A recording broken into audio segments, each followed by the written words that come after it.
They told her to step away from the table. Now. The voice came sharp and public, slicing through the low murmur of the conference room like a blade across glass. Chairs creaked. A pen clattered to the floor. Someone let out a breath they did not know they were holding.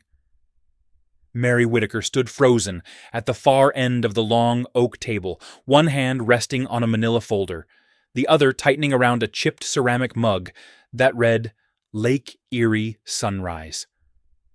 No one met her eyes. The room smelled like burnt coffee and old paper.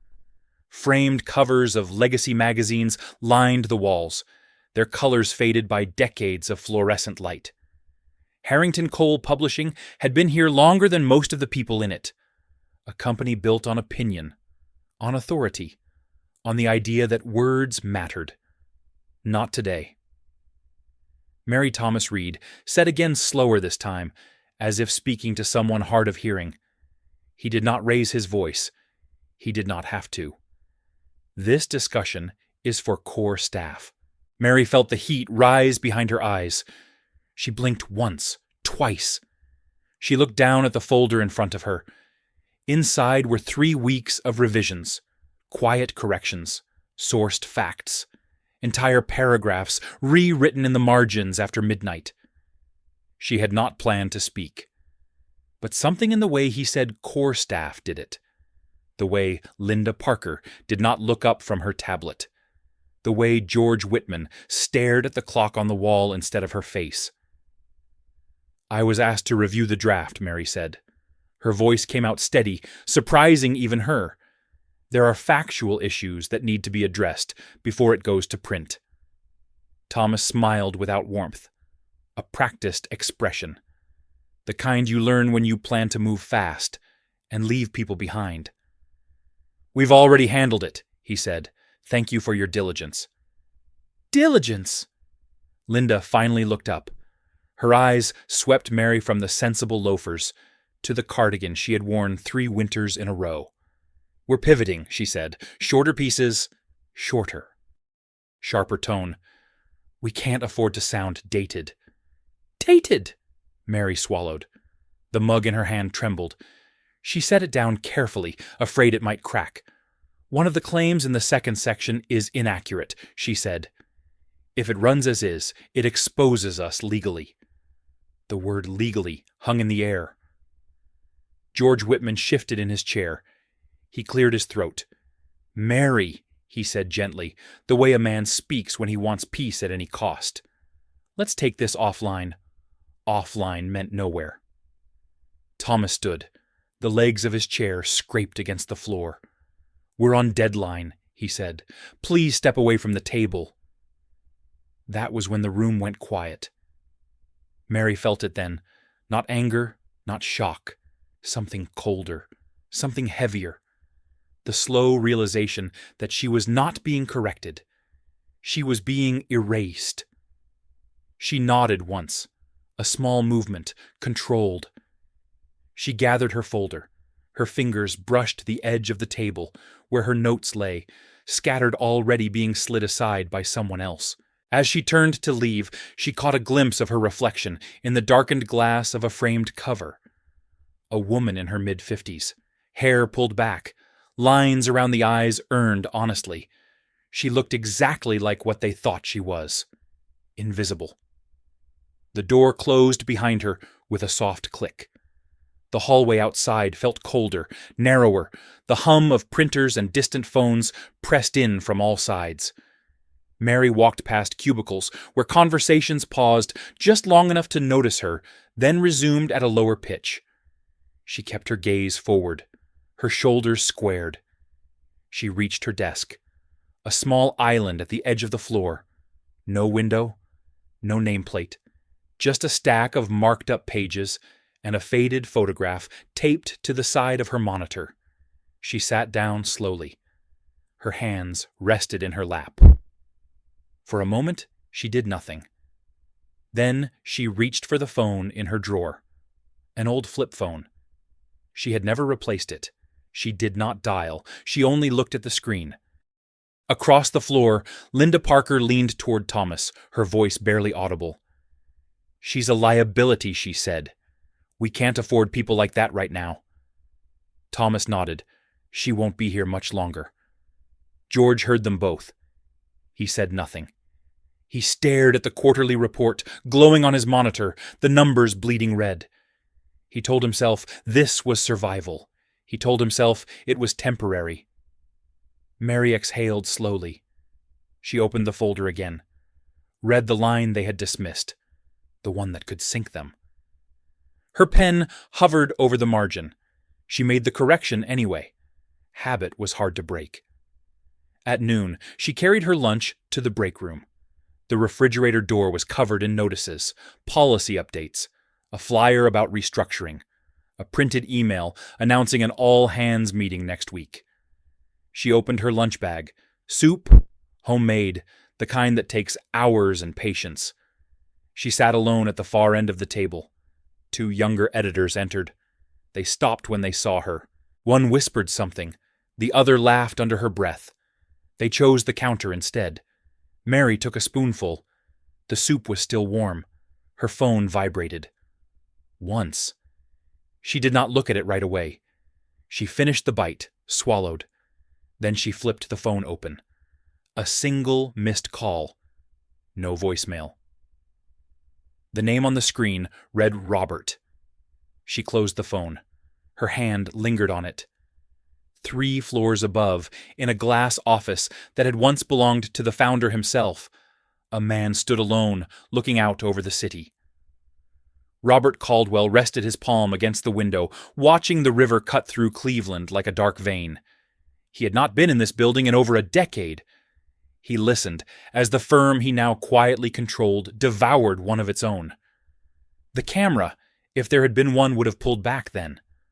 Past the cubicles, past the framed covers, past the river and the skyline. Because this was not just about a woman being told to step away from a table. This was about what happened when a company forgot why it existed, and what it would cost them to remember. The email arrived at 6:40 in the morning, stamped confidential, and by 8 o'clock, everyone knew something was wrong. Mary saw it first, not because she was important, but because she always arrived early. The building was still half asleep. When she stepped out of the elevator, the lights dimmed the air, carrying the stale smell of paper and dust. Her desk lamp clicked on with a soft snap. She set her bag down, shrugged out of her coat, and opened her inbox. Subject line, internal review notice. No greeting, no explanation. Just a directive. All department heads were required to submit project documentation from the last 18 months. Version histories, editorial notes, approval chains. Anything tied to published opinion pieces flagged by compliance. Deadline end of day. Mary read it twice, then a third time. Her pulse slowed instead of racing. She had lived long enough to recognize the sound of distant thunder. Across the floor, Thomas Reed stormed in 10 minutes later, coat still on phone pressed to his ear. "No, that doesn't make sense," he said sharply, pacing between desks. "We cleared that months ago." He stopped near Linda Parker's office, lowered his voice, but not enough. "This feels like a setup." Linda arrived moments after heels, clicking fast hair pulled tighter than usual. She did not stop to chat. She went straight to her office and shut the door hard enough for the glass to rattle. Mary watched it all without moving. She opened her bottom drawer and pulled out a box of neatly labeled folders. Dates, issue numbers, handwritten notes in the margins, careful and small. She had kept everything, not out of fear, out of habit. By 9, George Whitman called an emergency meeting. No agenda, no coffee. The conference room filled quickly, tension thick enough to taste. "We're cooperating fully," George said, hands clasped too tightly on the table. "This is standard due diligence during ownership transitions." "Ownership transitions?" Linda snapped. "What ownership transitions?" George hesitated. "A fraction too long." "That's above my pay grade," he said. Thomas leaned back in his chair, jaw tight. "You said nothing was changing," he said. "I said nothing was final," George replied. His eyes flicked briefly toward the door, then back to the table. Mary sat at the far end again. Same seat, same silence. No one had asked her to be there. No one had told her to leave. She took notes anyway. As the meeting dissolved into clipped questions and half-answers, Mary felt something unfamiliar stirring beneath her ribs. Not hope, not yet. Something closer to recognition. At 10:15, compliance officers arrived. 2 men and a woman, neutral suits, polite smiles that never reached their eyes. They spread out across the floor, requesting access, asking questions, taking notes. One of them stopped at Mary's desk. "Mary Whitaker," the woman asked. Mary nodded. "We're looking for documentation related to the Caldwell editorial from last winter," she said. "Do you still have your revision notes?" Mary stood slowly. "Yes," she said. "All of them." The woman's eyebrows lifted just slightly. "That would be very helpful." Thomas watched from across the room, his face drained of color. He opened his mouth as if to speak, then thought better of it. The hours stretched. The building felt smaller, louder. Phones rang unanswered. Conversations cut off mid-sentence when someone passed too close. Linda argued in hushed tones behind her closed door. George avoided eye contact with anyone. At noon, Mary did not go to the break room. She ate at her desk spoon, moving steadily eyes on her screen. Her phone vibrated again. Once, then twice. She ignored it. By mid-afternoon, the rumor mill had found a new gear. People whispered about acquisitions, about outside investors, about a name that had not been spoken aloud in years. Caldwell. Mary heard it as she passed the copy room. 2 assistants froze when they saw her. One flushed. The other pretended to check the printer. She kept walking. At 3:30, George's assistant appeared at her desk.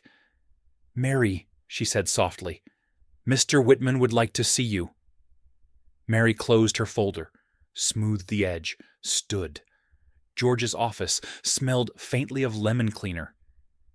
He gestured for her to sit, but did not sit himself. He paced behind the desk, rubbing his temples. "I need to ask you something," he said. Mary waited. "Have you spoken to anyone outside the company recently?" She met his eyes. "I speak to my husband," she said evenly. George stopped pacing. His face tightened. "I'm serious." "So am I," Mary said. Silence pressed in. George exhaled slowly. "You should know," he said, "there are discussions happening at levels you don't have visibility into." Mary nodded. "I understand." He studied her, as if seeing her for the first time. "You've been very patient," he said. She almost smiled.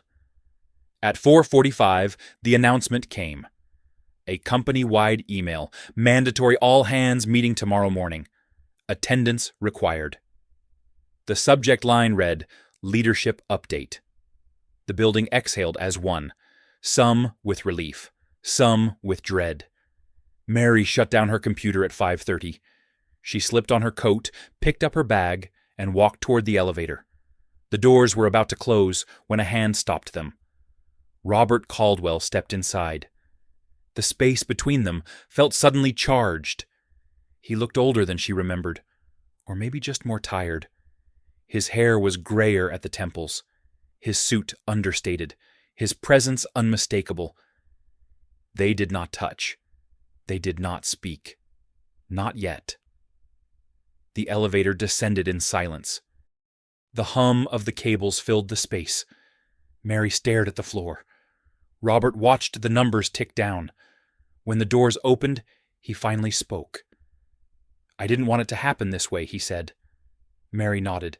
"It never does," she replied. Outside, the evening air was sharp. The city lights flickered on one by one. Cars rushed past, unaware. Tomorrow the truth would surface. Not all at once, not cleanly, but enough to change everything. Mary walked toward the parking lot without looking back. Robert followed a few steps behind. The distance between them measured not in feet, but in years of restraint, and the quiet understanding that once the door opened, there would be no closing it again. The auditorium filled faster than it ever had for a staff meeting, and that alone told Mary everything she needed to know. People arrived early, clutching coffee. They barely touched, voices low, eyes darting. The old wooden seats creaked under shifting weight. The stage lights hummed faintly, too bright, too exposed. Harrington Cole had hosted book launches here, retirement, send-offs, anniversary celebrations. Never this. Mary took a seat near the aisle 3 rows from the back. She did not sit with anyone. She never had. Thomas Reed stood near the front arms, crossed jaw tight. He kept checking his watch, then his phone, then the door. Linda Parker slipped in. Moments later, sunglasses still on, though the room was fully lit. She removed them, slowly, scanning the crowd like a general assessing damage. George Whitman sat alone in the front row, shoulders hunched, hands clasped so tightly his knuckles had gone pale. The murmur died when the side door opened. 2 attorneys entered first. Dark suits, neutral expressions. They took seats along the wall folders in their laps. A compliance officer followed, then a woman Mary recognized from the board directory, though she had never been introduced. Then Robert Caldwell walked in. Not onto the stage, not yet. He moved down the side aisle and took a seat in the back row 1 section over from Mary, far enough to avoid attention, close enough to see everything. Mary did not turn. She felt him the way you feel, a change in pressure before a storm. The microphone squealed briefly. George stood. He cleared his throat once, twice. "Thank you all for coming," he said, voice thin. "As you know, Harrington Cole has been undergoing a period of evaluation." A few people shifted. Someone coughed. "This process," George continued, "is part of a broader review tied to a change in ownership structure." The word ownership landed hard. Linda leaned toward Thomas. "You told me this was a minority stake," she whispered. Thomas did not answer. His eyes were fixed on the stage. George gestured toward the attorneys. "Effective immediately, certain editorial practices are under review," he said. "This includes sourcing standards, approval chains, and the removal of credited contributors from published work." Mary felt several heads turn in her direction. She kept her gaze forward. "We are also suspending discretionary authority for senior creative roles pending investigation," George said. His voice wavered on the word senior. Linda sat up straight. "Suspending," she said, not bothering to hide the edge in her voice. "This is not a discussion," George replied quickly. Too quickly. "It is a procedural step." The compliance officer stood. She spoke calmly, clearly. "We have identified patterns that raise concerns about misrepresentation, internal suppression of dissenting editorial review, and potential exposure under federal consumer protection statutes." The room went still. Federal always did that. Thomas's face had gone ashen. He rubbed his hands together, then stopped when he realized he was doing it. Mary felt her heart begin to pound, not with fear, with something else. A sense of gravity finally aligning. The compliance officer continued. "Several of these issues were flagged internally and not escalated." She paused. "We will be conducting individual interviews." George swallowed. Linda laughed short and sharp. "This is absurd," she said. "We've been delivering record engagement." "Engagement does not supersede accuracy," the woman replied. A few people nodded. Others stared at their laps. Mary's phone vibrated in her pocket. She did not look. At the back of the room, Robert Caldwell leaned forward slightly. He rested his forearms on his knees, fingers interlaced. His eyes never left the stage. This company, George said, desperation creeping in now, has always prided itself on adaptation. Adaptation is not erasure, came a voice from the side. It was Mary. The room turned as one. She had not planned to speak. The words had moved faster than her caution. George stared at her. Thomas looked stunned. Linda's expression hardened. Mary stood. The microphone was too far away, but her voice carried. It always had, when she stopped trying to soften it. You cannot remove people from the process and still claim integrity, she said. You cannot silence corrections and still call it progress. A ripple moved through the room. Thomas shot to his feet. This is inappropriate, he said. This meeting is exactly where it belongs. Mary cut in. Her hands trembled, but she did not lower them. I raised concerns. Repeatedly. I was told to step aside. Linda scoffed. You were resistant to change. Mary turned to her. I was resistant to lies. Silence crashed down, heavy and total. The compliance officer glanced toward the back of the room. The board member followed her gaze. George did not. He looked as though the floor might give way beneath him. Robert Caldwell stood. He did not raise his voice. He did not hurry. He stepped into the aisle and began walking forward, each footfall measured, deliberate. People parted without realizing they were doing it. This will be on the record, he said, calmly stopping just short of the stage. All of it. Heads turned. Whispers ignited. Someone said his name under their breath. Someone else went very still. George stared. Mr. Caldwell, he said faintly. Robert nodded once. I am the majority owner of Harrington Coal Publishing, he said, as of yesterday. The room erupted. Chairs scraped. Voices overlapped. Linda stood abruptly, knocking her chair back. Thomas's mouth opened, closed, opened again. Robert raised a hand. The noise faltered. This acquisition was not about margins, he said. It was about accountability. His gaze swept the room, then settled briefly on Mary. Not soft, not indulgent, steady, respectful. I have spent the last year reviewing this company's output, he continued. Not just what you published, but what you chose not to. George sank back into his seat. Robert turned back to the room. The investigation will proceed, he said. Leadership roles will be reassessed, and editorial authority will be restored to those who exercised it responsibly. Linda took a step forward. You can't just... Yes, Robert said quietly. I can. Mary felt the weight of the moment press against her chest. This was not triumph. This was exposure, raw, unforgiving. Robert looked at her again. Mary Whitaker will serve as interim editorial advisor during this review, he said, a collective intake of breath. Thomas stared at her as if seeing a ghost.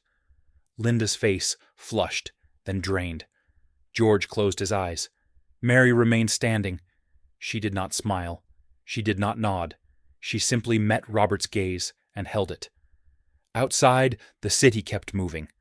Inside, Harrington, Coal, shifted on its axis, the old stories cracking the new ones not yet written. The meeting adjourned in stunned silence. People filed out slowly, glancing at Mary, then away. Some with relief, some with resentment, some with something like shame. Robert waited until the room emptied. Then he turned to her. We should talk, he said. Mary exhaled for what felt like the first time all morning. Yes, she replied. They walked out together, not side by side, but in step, the distance between them no longer a shield, but a choice.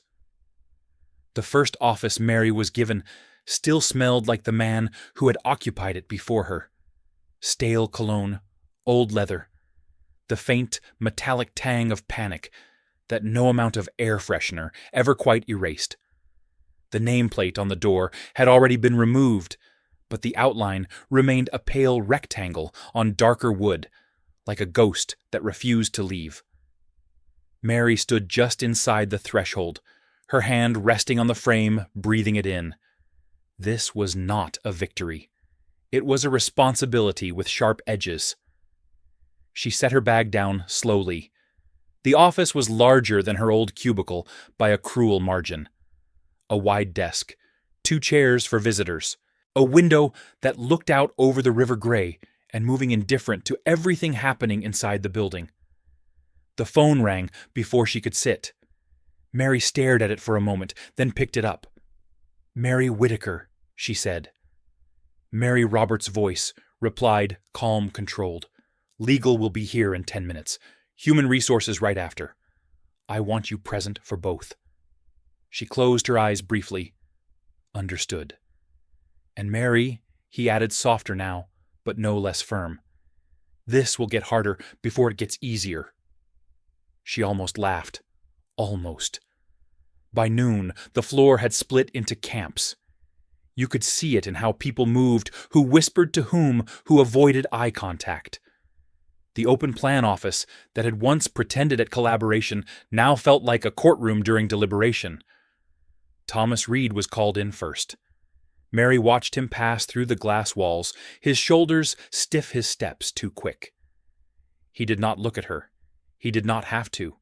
She could see the story playing behind his eyes. The justifications, the rationalizations, the fear. Linda Parker followed 20 minutes later. Her stride was slower, more deliberate, her chin high. When she passed Mary's door, she stopped. "This isn't over," Linda said quietly, not unkindly, but not uncertain either.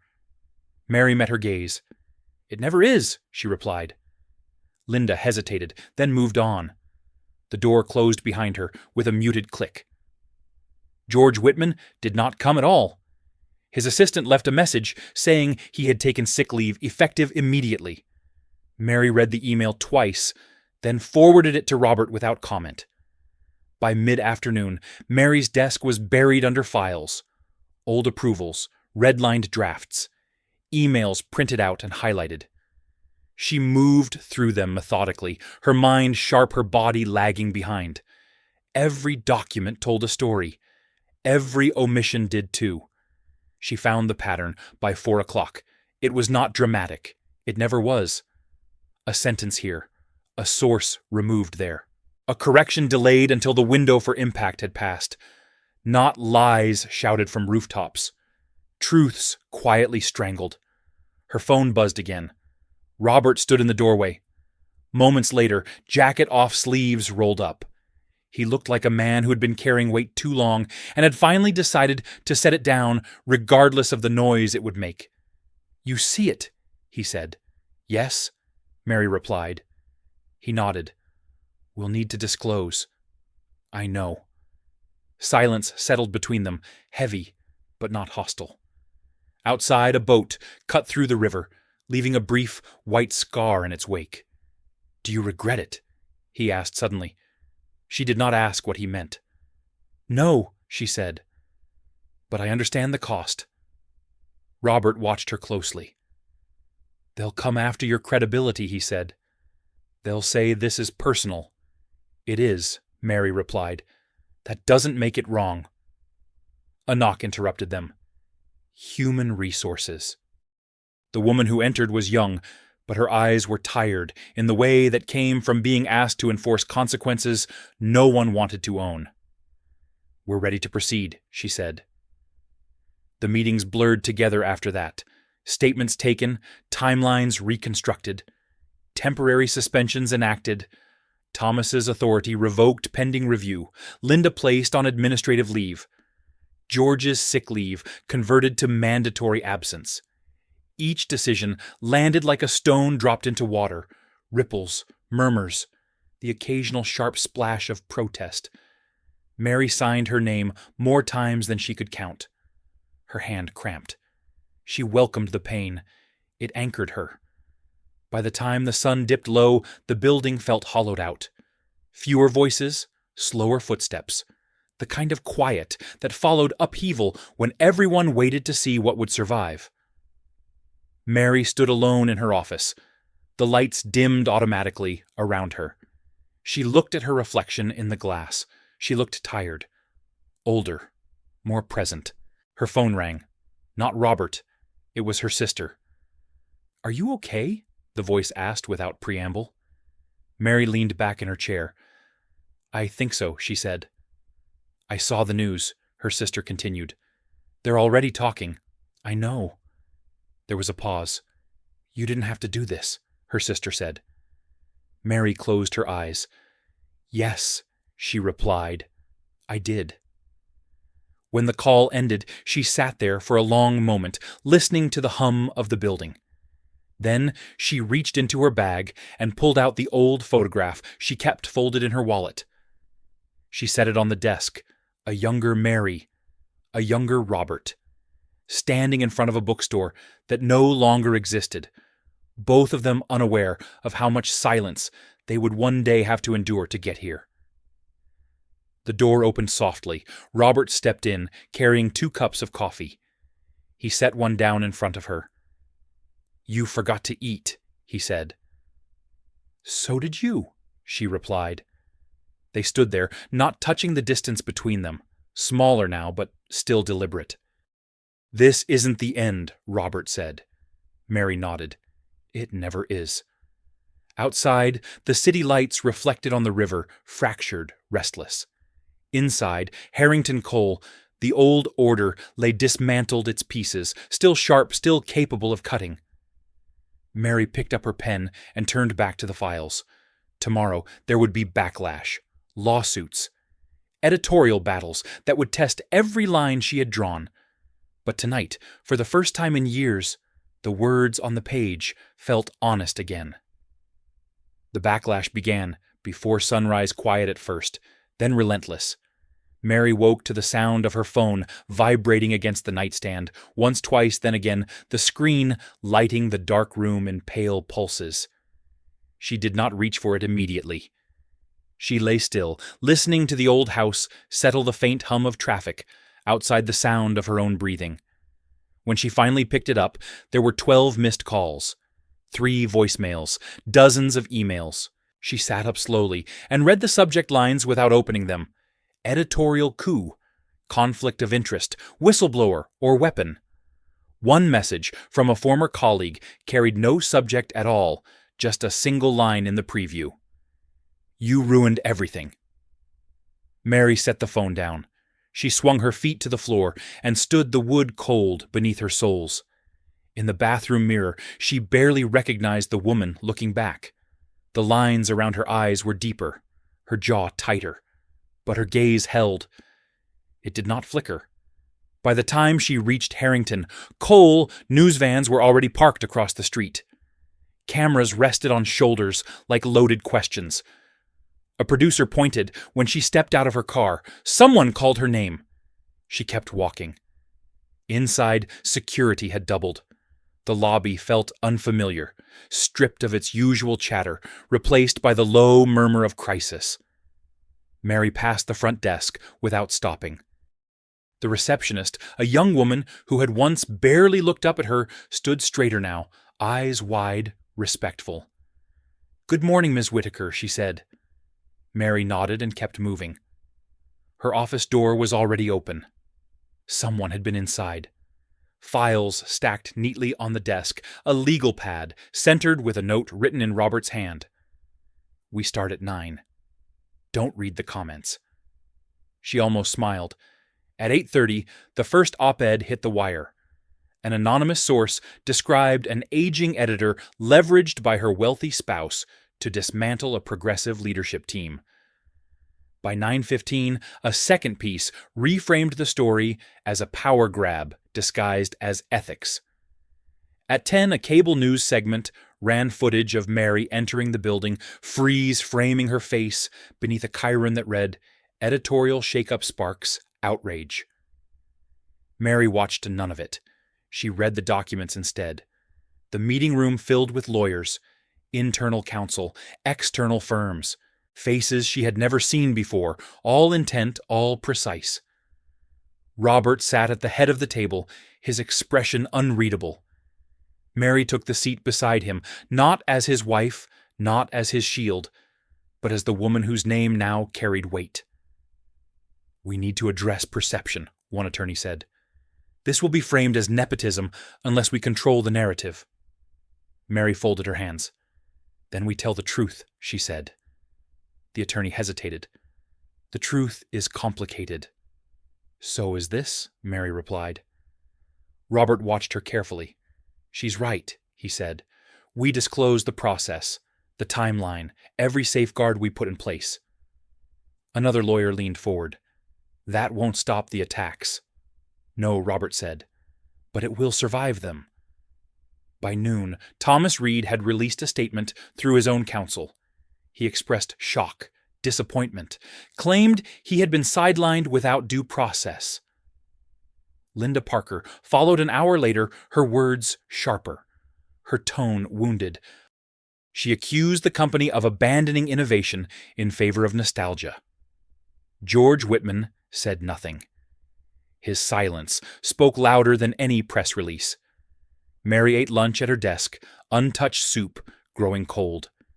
She read through the public comments, then against Robert's advice.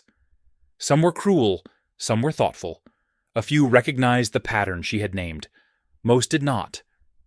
Her hands shook when she closed the browser. She stood and walked to the window, pressed her forehead briefly to the glass.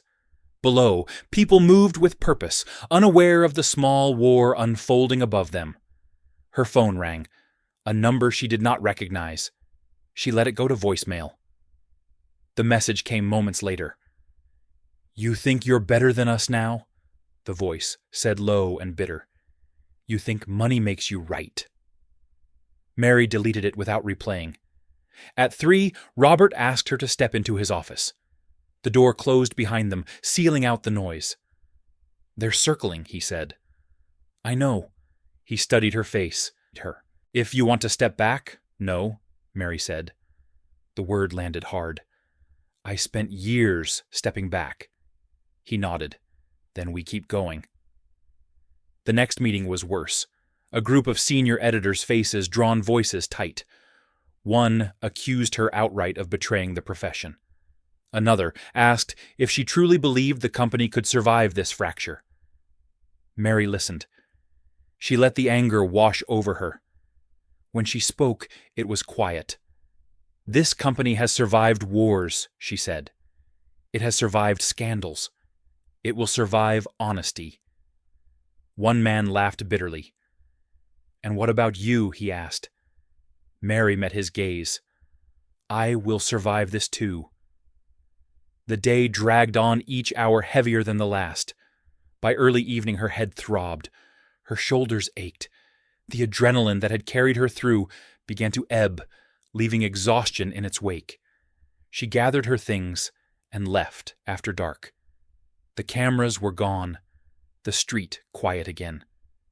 She drove home in silence, the city lights blurring past her thoughts, looping and unkind. At home, she kicked off her shoes and sank onto the couch. The house felt too quiet, too exposed. She closed her eyes and let the weight of the day settle fully at last. Her chest tightened. Her breath hitched once sharp and unexpected. She pressed a hand to her sternum until it passed. A knock sounded at the door. Robert stood there, coat over his arm, his expression softer than it had been all day. He stepped inside without speaking. They stood in the living room, the familiar space grounding them. "They're not wrong about one thing," Mary said suddenly. Robert looked at her. "What's that?" "This is personal." He nodded. "It always was." She sank back onto the couch. "I'm afraid," she admitted. The words surprised her with their ease. He sat beside her close, but not touching. "So am I," he said. They sat like that for a long moment, the house holding their silence. Outside, a car passed. Somewhere, a siren wailed and faded. Tomorrow would bring more accusations, more doubt. more tests of resolve. But for now, Mary let herself feel the weight of it all, not as weakness, as proof that she was still human. When she finally stood to turn off the lights, she felt steadier, not because the storm had passed, but because she had chosen not to run from it. The lawsuit landed on Mary's desk just after 10 in the morning, thick as a brick and twice as heavy. She did not open it right away. She let it sit there, the envelope clean and formal, her name printed in precise black letters. Around her, the office hummed with forced normalcy. Phones rang. Printers whirred. People pretended to work while listening for footsteps that might change their future. Robert stood at the window, arms crossed, watching the river churn below. They moved faster than expected, he said. They always do, Mary replied. She slit the envelope open with a letter opener she had inherited from a man who believed paper deserved respect. The first page accused her of breach of fiduciary duty. The second alleged emotional distress. By the fifth, the words blurred together into something almost abstract. "They're trying to scare us," Robert said. Mary nodded. "They're trying to drain us." By noon, the board convened in a closed session. Mary was not invited. That did not surprise her. She used the time to prepare. She pulled records, cross-referenced dates, built timelines that showed who approved what and when. The work steadied her. Facts always did. At 2, the board chair emerged face tight. "We'll need a statement," he said. Something measured. Mary looked up from her notes. "Measured doesn't mean vague," she said. He hesitated. "Public sentiment is volatile." "So is silence," Mary replied. The chair glanced at Robert, then back at Mary. "Draft it," he said finally. Mary did not waste a word. The statement went out at 4:30. It acknowledged the lawsuit without spectacle. It outlined the process without apology. It reaffirmed the company's commitment to editorial independence and legal compliance. No defensiveness, no retreat. The response was immediate. Some praised the clarity, others sharpened their knives. By evening, a former columnist appeared on a talk show, his voice booming with righteous indignation. He accused Mary of orchestrating a purge. He accused Robert of buying absolution. He accused the company of forgetting its audience. Mary watched the clip once, then turned it off. "He's wrong," she said. "He's loud," Robert replied. The next morning brought subpoenas, requests for depositions, a calendar that filled itself faster than she could keep up. Mary moved through it all with a kind of grim grace. She answered questions. She corrected inaccuracies. She refused to speculate. In quiet moments, doubt crept in anyway. Late at night, lying awake, she replayed conversations. Wondered if there had been another path, one with fewer casualties. On Thursday, an unexpected email arrived. Subject line, "Thank you." The sender was a junior editor who had left the company 2 years earlier. She wrote about feeling unseen, about having her work rewritten without credit, about quitting because she thought she was imagining it all. Seeing the news, she wrote, made her realize she had not been wrong. Mary stared at the screen for a long time. She forwarded the email to Robert without comment. By Friday, the office felt different.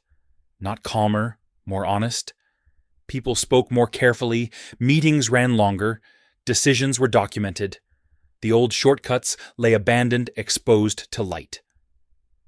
At lunch, Mary found herself joined at the table by 2 editors who had never sat with her before.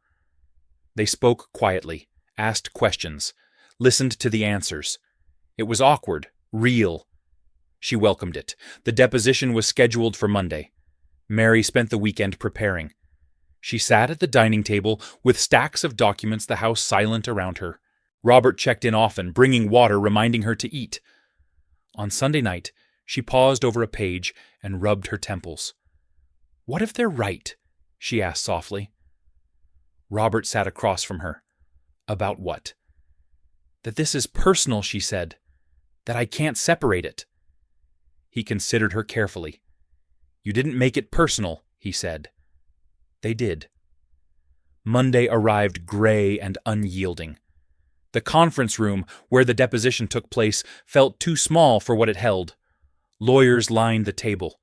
A court reporter adjusted her equipment. Mary took her seat, spine straight, hands folded.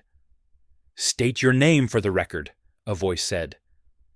Mary Whitaker, she replied. The questions came slow at first. Background, credentials, employment history. Then they sharpened.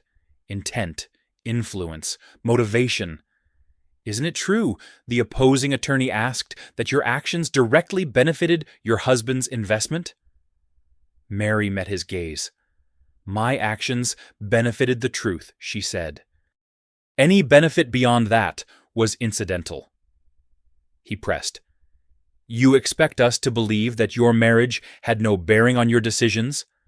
I expect you to examine the evidence, Mary replied. Not my relationships. The attorney frowned.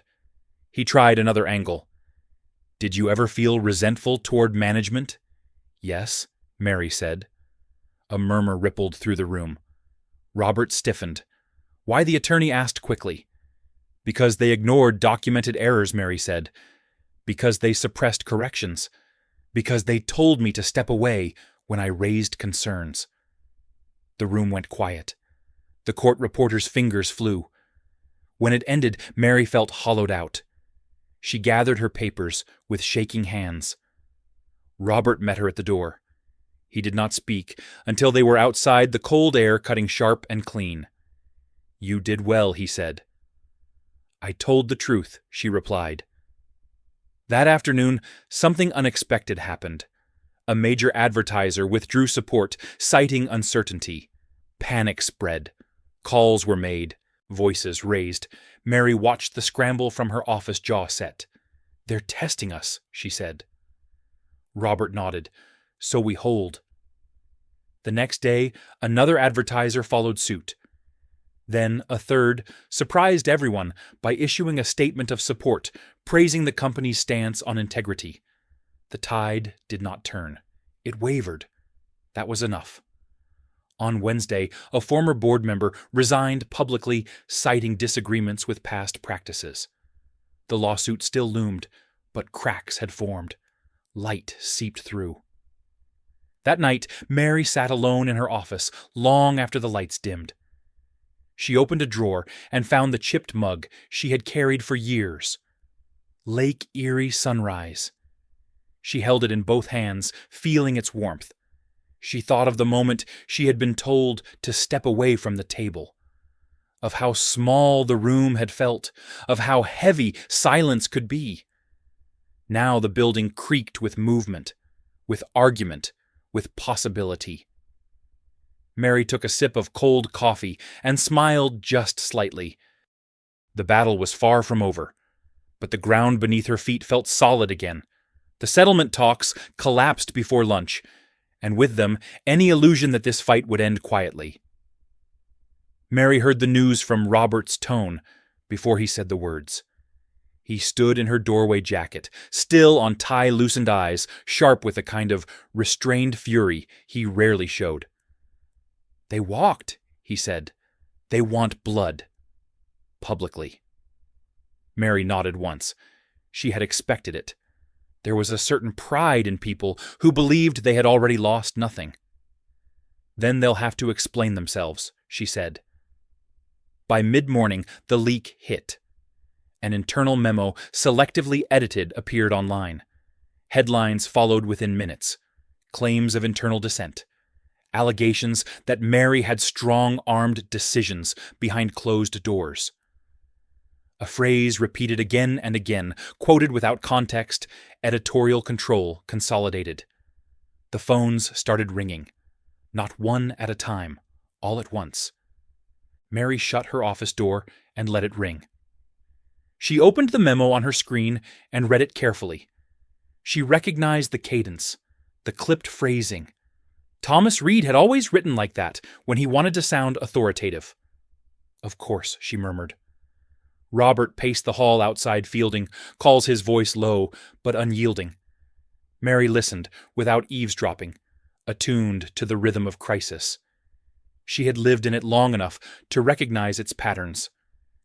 At 11, a producer from a national news network requested an on-camera interview. At 11:15, a second network followed. At 11:20, a third offered prime time. "They want a spectacle," Robert said when he stepped back inside. "They want a villain," Mary replied. He studied her. "We don't have to give them one." Mary considered that. Then she shook her head. "We don't hide either." The interview was scheduled for 3. Live. No delay. The studio lights were hotter than she expected, the chair too low. Mary adjusted it herself, ignoring the makeup artist's flustered protests. She refused the teleprompter. She wanted no script between her and the truth. The anchor smiled as the camera went live. "Mary Whitaker," he said warmly, "thank you for joining us." Mary inclined her head. "You've been described as the architect of a dramatic internal upheaval," he continued. "Some say you exploited your proximity to power." Mary met his gaze. The red light blinked. Somewhere millions of people leaned closer to their screens. "I corrected errors," she said. "I documented concerns. I followed protocol. Even when that protocol benefited your husband's investment," he pressed. Mary did not look away. "Even when it did not benefit me at all." The anchor paused, thrown off balance. He tried again. "Critics argue this was personal." "It was ethical," Mary replied. "There's a difference." The questions came harder after that. She answered each one, calmly, precisely. She did not flinch when he mentioned the lawsuit. She did not soften when he invoked the word betrayal. When it ended, the silence in the studio felt profound. The anchor thanked her. The camera cut. Mary exhaled slowly. Her hands were steady. Back at the office, the reaction was immediate. Support flooded in. Condemnation too. But something had shifted. The narrative was no longer theirs alone. By late afternoon, the whistleblower everyone had forgotten stepped forward. A former fact-checker, retired, 72 years old. She released her own documentation emails preserved for years, showing the same pattern Mary had described: quiet suppression, strategic omission. The story broke wide open. Thomas Reed's lawyer issued a frantic denial. Linda Parker's team claimed fabrication. George Whitman, still absent, was named in multiple documents. The board convened again, this time without pretense. Mary sat in on the meeting by request. The room felt different now. Less performative, more afraid. "We can't outrun this," one board member said. "No," Mary agreed, "but we can outlast it." A vote was called. Independent oversight approved. Full audit authorized. Cooperation pledged. That evening, Mary returned home later than she meant to. The house was dark, except for a single lamp in the living room. Robert sat on the couch. Jacket gone, sleeves rolled, reading glasses perched low on his nose. He looked up when she entered. "You were good today," he said. "I was honest," she replied. He smiled faintly. "Same thing." They sat together in silence for a while. The day pressed down on her, then heavy and insistent. Mary leaned back and closed her eyes. The room felt safe, temporary. Her phone buzzed. A message from an unknown number. Just one sentence. "Thank you for not backing down." She did not reply. She did not need to. The next morning brought another twist. A key advertiser reversed course, publicly, citing the interview and new disclosures. The market responded. Not wildly, but enough. Momentum.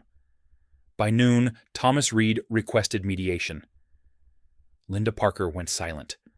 George Whitman's sick leave became a resignation. No statement, no defense.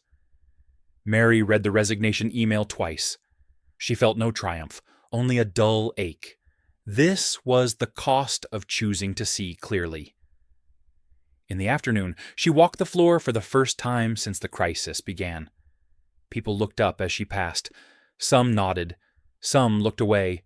A few smiled, tentative but real. She stopped at a desk where a young editor sat, hunched over a screen. The woman looked up, startled. I wanted to say the editor began, then stopped unsure. Mary waited. I stayed, the woman said finally. Because of you. Mary felt something tighten in her chest. She nodded once. Then make it worth staying, she said gently. That night, Mary stood alone in her office, lights low city, glowing beyond the window. She held the chipped mug in her hands and thought of the woman she had been when this began, the one who had been told to step away, to be quiet, to disappear. She had not disappeared. The storm was still raging, lawsuits, hearings, reputations unraveling in slow motion. But something essential had already changed. They could no longer pretend she was small. Mary set the mug down, turned off the light, and walked out her steps, measured her posture unyielding. Whatever came next would not be faced from the margins. The hearing date was set for the following Tuesday, and the city seemed to hold its breath. Mary felt it everywhere. In the way strangers looked at her when she walked down the block. In the pauses that crept into conversations once her name surfaced. In the subtle recalibration of power inside Harrington Coal, where people no longer assumed the floor would hold them, simply because it always had. She arrived early again, before the sun cleared the buildings across the river. The office lights flickered on in sections, revealing desks half-packed, others newly occupied. Change left debris. It always did. On her desk waited a thick binder labeled Independent Review Findings. She ran her fingers along the spine before opening it. The paper inside was heavier than usual, the kind used when lawyers expected scrutiny. The first page summarized what everyone already knew. The next pages detailed what no one had wanted to see. Names, dates, decisions traced cleanly from impulse to consequence. Mary read until her eyes burned. By mid-morning, Robert joined her, carrying 2 coffees. He set one down without comment. "They're nervous," he said. "They should be," Mary replied. Outside her office, voices rose and fell. A senior editor argued with legal counsel. Someone else laughed too loudly, the sound brittle. Mary closed the binder and stood. She needed air. She walked the stairs instead of the elevator, letting the exertion ground her. On the 3rd-floor landing, she found George Whitman's office dark, his name already scraped from the directory. The door stood ajar. She paused, looking in. The shelves were bare, the desk clean. A life's worth of authority reduced to an empty room. Mary felt no satisfaction, only a quiet warning. The afternoon brought another wave of press. A long form piece ran online, tracing the company's decline and sudden reckoning. Mary was quoted accurately. So was Robert. For the first time, the tone was measured, curious, almost fair. At 3, the board requested a private session. Mary entered the room with Robert at her side. The air inside was thick with caution. "We've reviewed the findings," the chair said. "There's no denying the scope." Mary waited. "There will be consequences," he continued. "But we need stability. Stability without accountability is just delay," Mary said. The chair nodded slowly. "We are prepared to formalize your role." Mary felt Robert's gaze on her. "Senior editorial director," the chair said, "with independent authority." The words settled heavily. Mary considered them. The weight of what they implied. The scrutiny. The permanence. "I'll accept," she said with conditions. A murmur rippled. "Full transparency," she continued. "Public editorial standards. Whistleblower protections that mean something. And an external ethics council." The chair exchanged glances with the others. That will be unpopular. So was telling the truth, Mary replied. After a long moment, the chair nodded. Agreed. The decision spread quickly. Some welcomed it. Others bristled. Mary returned to her office to find a note slipped under her door. No name, just a single sentence written in careful print. About time. She folded it and tucked it into her bag. That evening, Robert insisted they leave early. "You need rest," he said. "I need perspective," Mary replied. They walked along the river as the sun dipped low the water, catching fire briefly before darkening. The city felt different out here, smaller, less hostile. "You know they'll come harder now," Robert said. Mary nodded. "They always do when they're cornered." He stopped walking, turned to her. "This could cost us more than money." Mary met his eyes. "It already has." The night before the hearing, Mary slept poorly. Dreams crowded in, hallways that narrowed, voices that blurred. She woke before dawn, heart racing, then forced herself to breathe until the world steadied. At the courthouse, cameras clustered like insects. Mary ignored them, focusing on the feel of the stone steps beneath her hand. Inside, the air was cool, the light unforgiving. The hearing room filled slowly. Lawyers, observers, a few former colleagues sitting stiffly in the back. Thomas Reed arrived late, face drawn. He avoided her gaze. Linda Parker did not appear. The judge entered. The room rose. The proceedings were methodical. Evidence presented. Arguments made. Mary listened, hands folded, spine straight. When it was her turn to speak, she stood without hesitation. "I did not seek this," she said. "I did not plan it. I responded to what was in front of me." The opposing counsel tried to rattle her, asked about her marriage, her influence, her motives. Mary answered calmly. "Integrity is not a conflict of interest," she said. "It is a requirement." The judge listened, took notes, asked pointed questions. By the time it ended, Mary felt wrung out. The outcome would not be immediate. These things never were. Outside, the press surged. Robert placed a hand at her back, steadying but not shielding. Mary faced the microphones. "This is bigger than me," she said. "It's about whether institutions are willing to correct themselves." A reporter shouted a question about power, another about privilege. Mary answered neither. She walked away. Back at the office, the atmosphere was subdued. People worked quietly, carefully. The storm had not passed, but its shape was clearer now. Mary returned to her desk and opened a new document. Editorial Standards Draft. She began to type. The words came slowly at first, then faster, clear, uncompromising. As the sun set, Robert appeared in the doorway. "They won't forget this," he said. Mary looked up. "Neither will I." He smiled, then not with pride, but with recognition. Outside, the city moved on indifferent to the small revolutions inside old buildings. Inside Harrington Coal, something fragile and necessary was taking shape. Mary saved the document and shut down her computer. The day had taken everything she had. Tomorrow would ask for more. She turned off the light and stepped into the hallway, her footsteps echoing softly. For the first time since this began, she felt not relief, but resolve.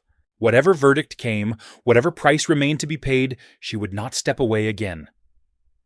The verdict arrived on a Thursday afternoon, quiet and unceremonious, the way most real turning points do.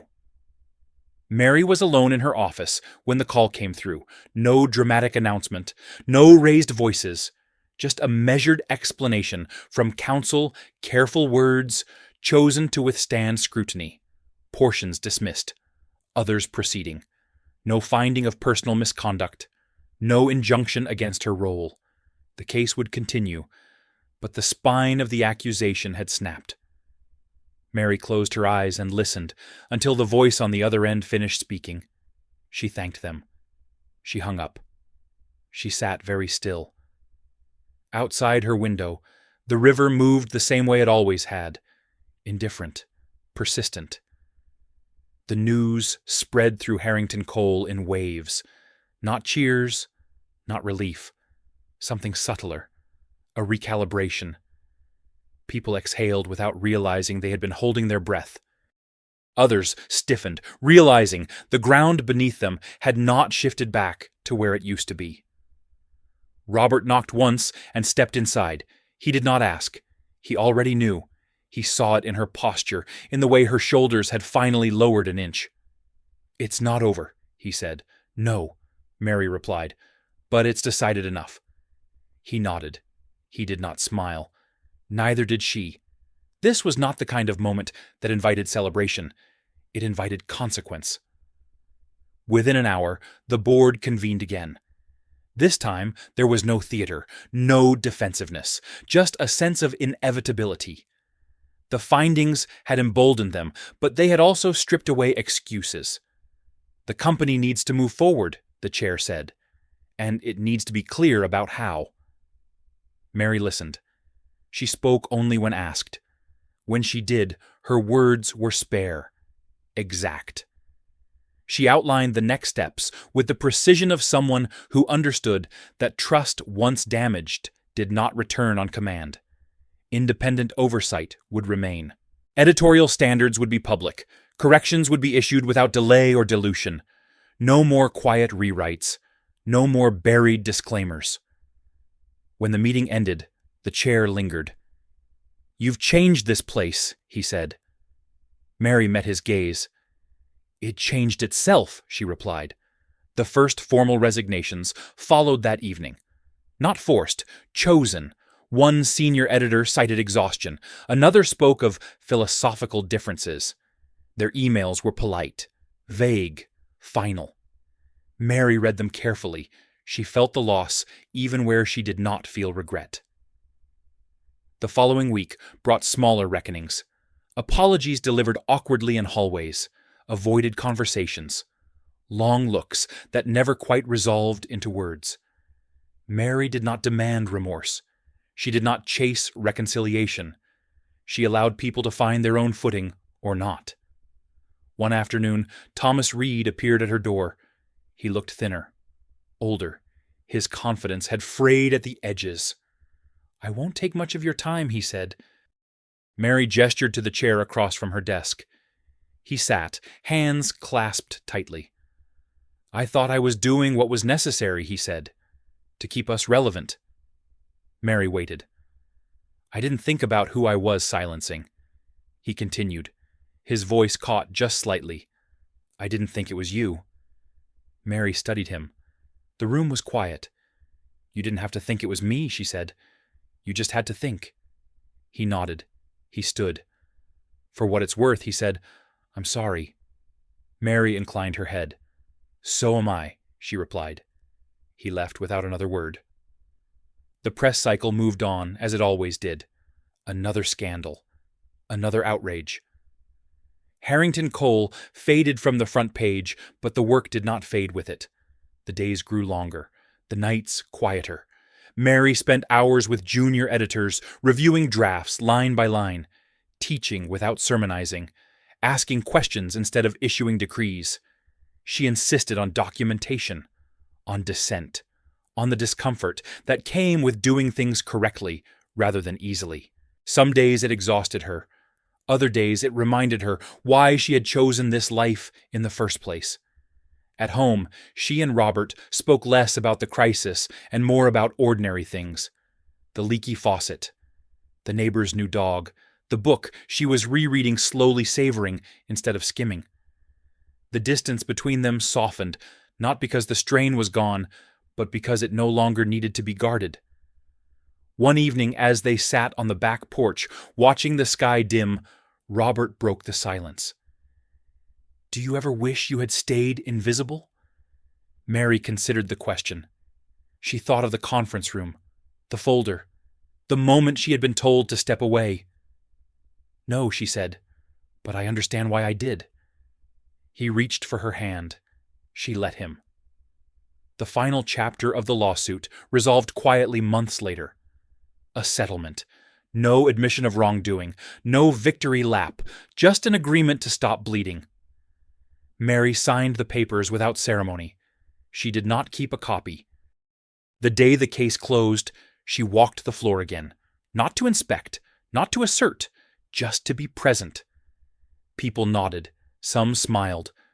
The office felt lived in again, not occupied. She paused at her old cubicle space, long since repurposed. A younger editor sat there now, headphones on, brow furrowed in concentration. Mary watched for a moment, then moved on. That night, alone in her office, she opened a drawer and found the chipped mug. Lake Erie Sunrise. She turned it in her hands, tracing the crack along its rim. She thought of how easily it could have shattered, how easily she could have. She placed it back in the drawer and closed it gently. The building was quiet as she shut off the lights. The hallway echoed faintly as she walked toward the exit. Outside, the air was cool, the city steady. Mary stepped into the night, not as someone who had won, but as someone who had endured. And that she knew now was the only kind of authority that lasted. The first winter after the verdict came early and stayed longer than expected.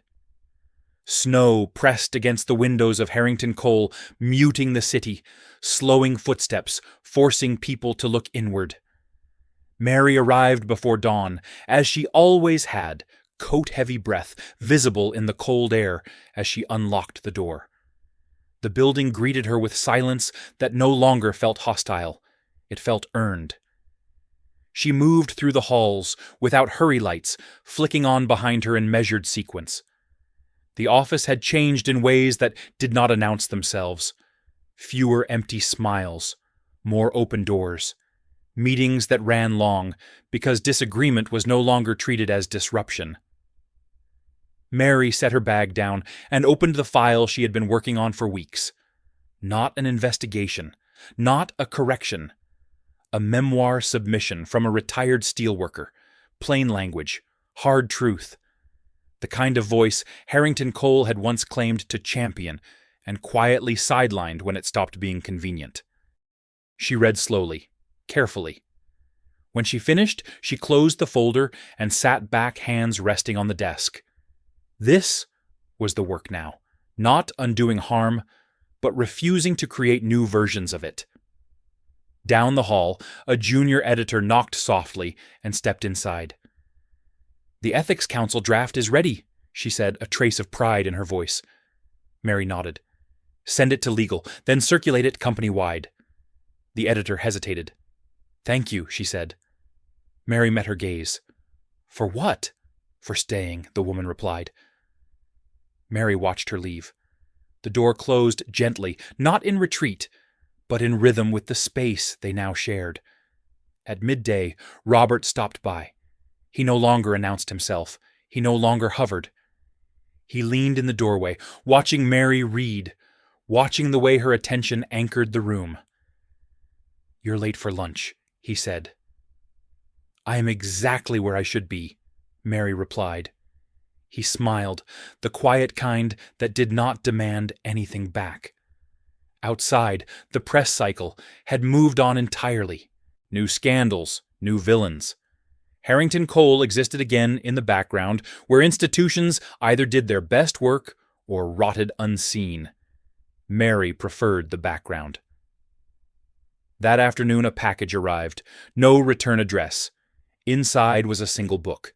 An early edition Harrington Coal had published decades earlier. Its spine cracked, its pages yellowed. On the inside cover, a note written in careful ink. "You brought us back." Mary closed the book and set it on the shelf behind her desk. Not as a trophy, as a reminder. In the weeks that followed, small moments accumulated. A correction issued without debate. A source credited fully. A young writer encouraged to push back instead of soften. None of it made headlines. All of it mattered. At home, Mary and Robert settled into a quieter cadence. Evenings were simple, soup simmering, music low. Sometimes silence, sometimes memory. The strain between them eased, not because it vanished, but because it no longer had to hide. One night, as snow fell steadily outside, Robert spoke from the doorway. "You know they'll remember you for this," he said. Mary did not look up from her book. "I hope they remember the work," she replied. He nodded. He understood now. Spring came slowly. The river swelled, then receded. Harrington Coal released a public report detailing its reforms. It did not brag. It did not apologize excessively. It told the truth and left it standing. Mary stood at the back of the room during the internal presentation, watching faces as the words landed. Some relief, some discomfort, no denial. That was enough. Afterward, as people filtered out, one of the oldest copy editors stopped beside her. He had been there longer than almost anyone. "I thought we lost ourselves," he said quietly. "Turns out we just forgot how to listen." Mary smiled faintly. "We're remembering," she said. On her desk that evening, she found the chipped mug. Lake Erie Sunrise. She filled it with tea and carried it to the window. The city glowed below, imperfect and alive. She thought of the woman she had been when this began. The one who had been told to step away, to sit down, to stay quiet. She honored that woman, now not with bitterness, but with resolve. Mary shut off the lights and walked toward the exit. Her steps unhurried, her posture steady. The building settled behind her, not empty, but ready for the next voice that dared to speak clearly. If this story moved, you take a moment to like it, subscribe for more stories rooted in truth and consequence, and leave a comment with 3 words, "Integrity still matters."